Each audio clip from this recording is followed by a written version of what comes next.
Olá, amigos, tudo bem com vocês? Estamos de volta aí para o nosso resumo para encerrar a semana, né? Porque sextou! Estamos entrando aí no final de semana, graças a Deus, né? Vamos descansar um pouquinho, que nem só de trabalhar vive o homem, né? A gente precisa também dar uma descansada. Pessoal, vamos começar pelo resultado do PIB do primeiro trimestre, em relação ao primeiro trimestre do ano passado.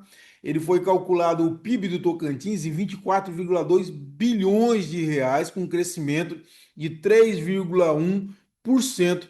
O que me chamou a atenção nesse número foi que quase metade desse valor ele é produzido pelo setor de serviço, né? São 11,2 bilhões de reais em um total de 24,2 bilhões de reais, né? Aí depois, em segundo lugar, vem o agronegócio com 9,1 bilhões, né? E por fim aí a indústria com 1,7 bilhão de reais, né? Muito interessante esses números aí. Olha só, é mais um dado importante, né? Nós divulgamos dois números já importantes. Ontem foi a questão da violência, uma queda de quase 35, ou mais de 35% no número de homicídios entre 23 e 24, e também a redução e o desemprego também baixo aí em relação ao norte e nordeste. E agora nós temos aqui um crescimento de 3,1% no PIB do Tocantins no primeiro trimestre deste ano em relação ao ano passado, o que mostra aí a nossa economia, como a gente sempre diz, crescendo muito. No acumulado dos últimos 12 meses, o levantamento apresenta uma taxa de crescimento estimada em 7,1% do nosso PIB. Olha, bem acima, né? Do crescimento do PIB nacional, muito acima, né?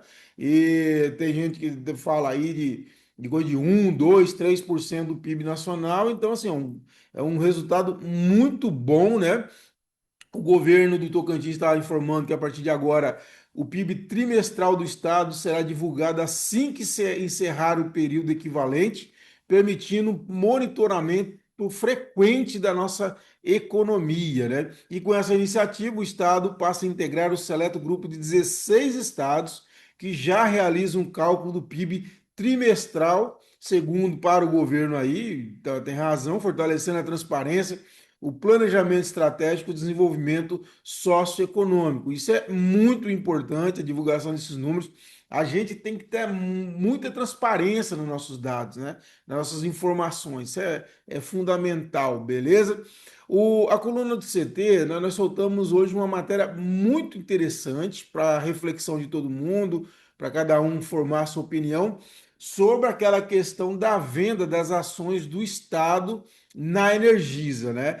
Eu tive acesso a um documento e passei para a minha equipe, conversando com uma pessoa do governo, que ela fala o seguinte, que o documento mostra o seguinte, e a pessoa também me confirmou, uma pessoa importante do Palácio.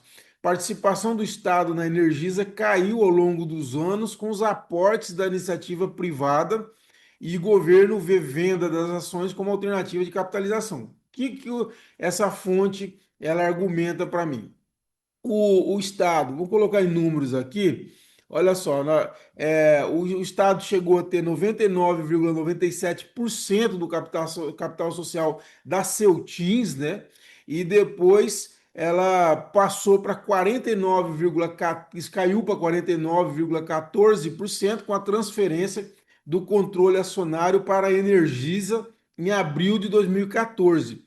No entanto, com uma dação em pagamento por parte do governo e um aumento do capital social em julho de 2014, essas ações passaram a representar 28,58%. Ou seja, há um aporte da empresa, né, e além do pagamento para o Estado, há um aporte da empresa em capital social, quer dizer, aumentando o capital da empresa, vai diminuindo a participação do Estado. É essa a argumentação que estão colocando. A última alteração ocorreu em setembro de 2016, quando o Estado viu sua participação ser reduzida para os atuais 23,33%, após um novo aumento de capital social da companhia. Ou seja, a companhia coloca mais dinheiro, aumenta o capital social e a representação das ações do Tocantins, ela cai, né? O que o governo alega para nós? Depois vocês podem ler a matéria aí no klebertoledo.com.br, está a íntegra lá. Ela diz o seguinte: que a avaliação do governo é de que a participação do Estado fica abaixo de 10%, a participação do Estado na Energisa na próxima década. E por isso ela defende essa capitalização, ou seja, a venda de 15% dos atuais 23,33%. O que acontece é que com o aumento do capital posto pela iniciativa privada na Energisa, vai diluir cada vez mais a participação do Estado, essa é a argumentação, e essas ações serão cada vez mais insignificantes. E aí, o que está defendendo? Então, vamos vender agora que ainda tem um bom valor de mercado, e aí o governo diz o seguinte: que, segundo essa fonte, o objetivo é investir em rodovias estaduais, nos hospitais gerais de Araguaína e Gurupi, e também para sustentabilidade previdenciárias. E o governo diz que é o seguinte: ele já tira do bolso 80 milhões de reais por mês para dar para garantir a folha de pagamento dos pensionistas, dos inativos em geral, né? Aposentados, etc, etc, etc. Bom, esses são os argumentos, cada um vai fazer a sua avaliação. Então, repetindo aqui para entender, o que o governo está alegando é que quanto mais a Energisa vai aumentando, o setor privado vai aumentando a participação dentro da Energisa, isso dilui as ações do Estado que ficam menores, proporcionalmente vai perdendo valor. É essa a argumentação.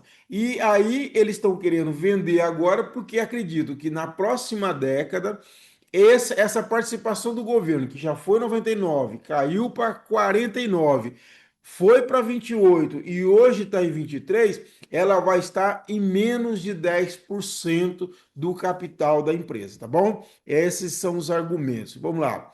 O Tribunal de Contas do Estado apresentou, emitiu um parecer pela rejeição das contas de 2021 do prefeito Josemar Casarim, lá de Colinas, e ainda negou o pedido de reexame do prefeito, né? O exercício financeiro de 2021. O parecer é unânime, deve-se a uma irregularidade no registro das despesas com contribuições patronais destinadas ao regime geral de previdência. O Casarim ingressou com recurso, mas o pedido de reexame foi negado no dia 4 agora de junho, e com isso agora essa rejeição vai para a Câmara Municipal, como aconteceu com as contas do ex-prefeito Ronaldo Dimas em Araguaína.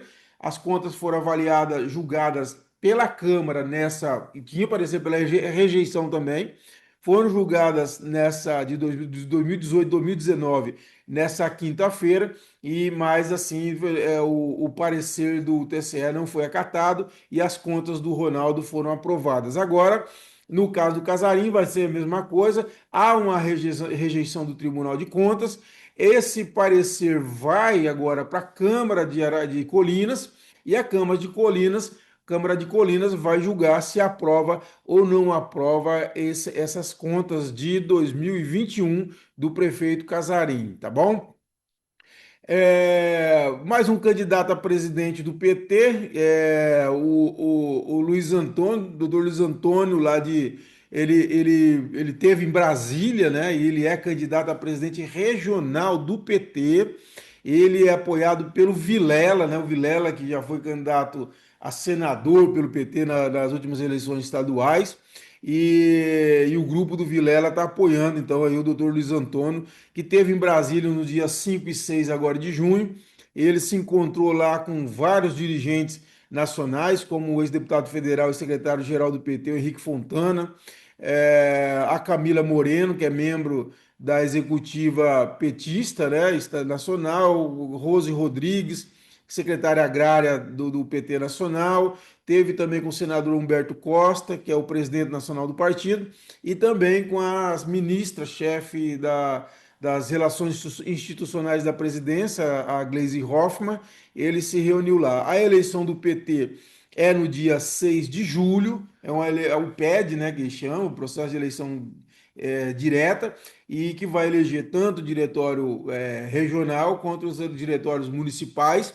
Essa eleição vai ser importante. O PT, que vem definhando no estado nos últimos anos, perdendo cada vez elegendo menos prefeitos, tinha uma cadeira de deputado federal com Célio Moura, perdeu.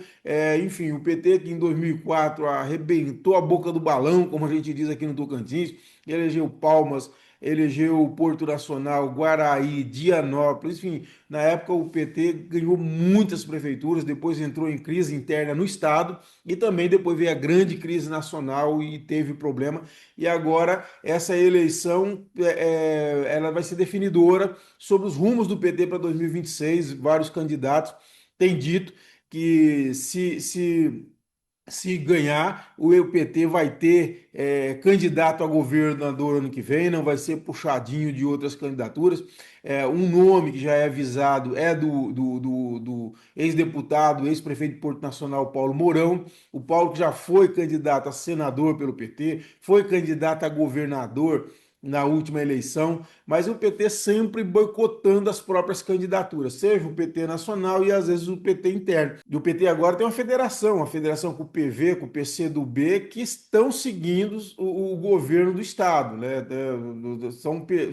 São líderes que não têm identidade com o PT, na verdade, né? Se você pegar o próprio Ivori de Lira, mesmo tendo sido PT, não é ideologicamente engajado, é um político pragmático. No caso do PV, que tem Marcelo Leles, Cláudia Leles, também são políticos pragmáticos, não são políticos ideologicamente engajados. Então o PT tem essa dificuldade com a federação dele, né? Mas enfim, é por aí.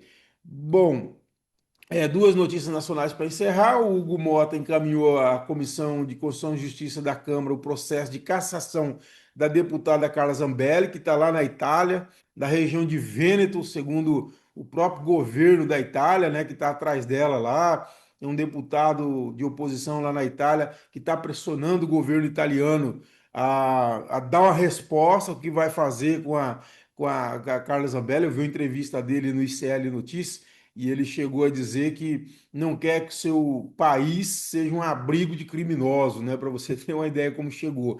E foi preso nessa sexta-feira o ex-ministro do Turismo de Bolsonaro, o Gilson Machado, que teria tentado ajudar o Mauro Cid a sair do Brasil, tentando obter um passaporte português para o tenente-coronel Mauro Cid, que é o ex-ajudante de ordem do Jair Bolsonaro e que está todo encrencado, fez delação, enfim, e aí acabou o Gilson sendo preso.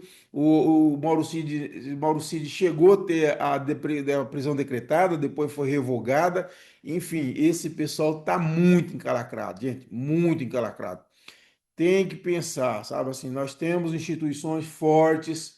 Ah, você não gosta? Não gosta, mas é assim, democracia também é desse jeito, né? Democracia é o império da lei, né? Se você não tiver a lei, se for para um vale tudo, enfim, não pode. Eu acho que o Brasil caminha no sentido certo. Muitos podem discordar de mim, respeito, não tem problema, mas eu bato o pé. Eu aplaudo. Eu acho que nós não podemos extrapolar o limite da institucionalidade.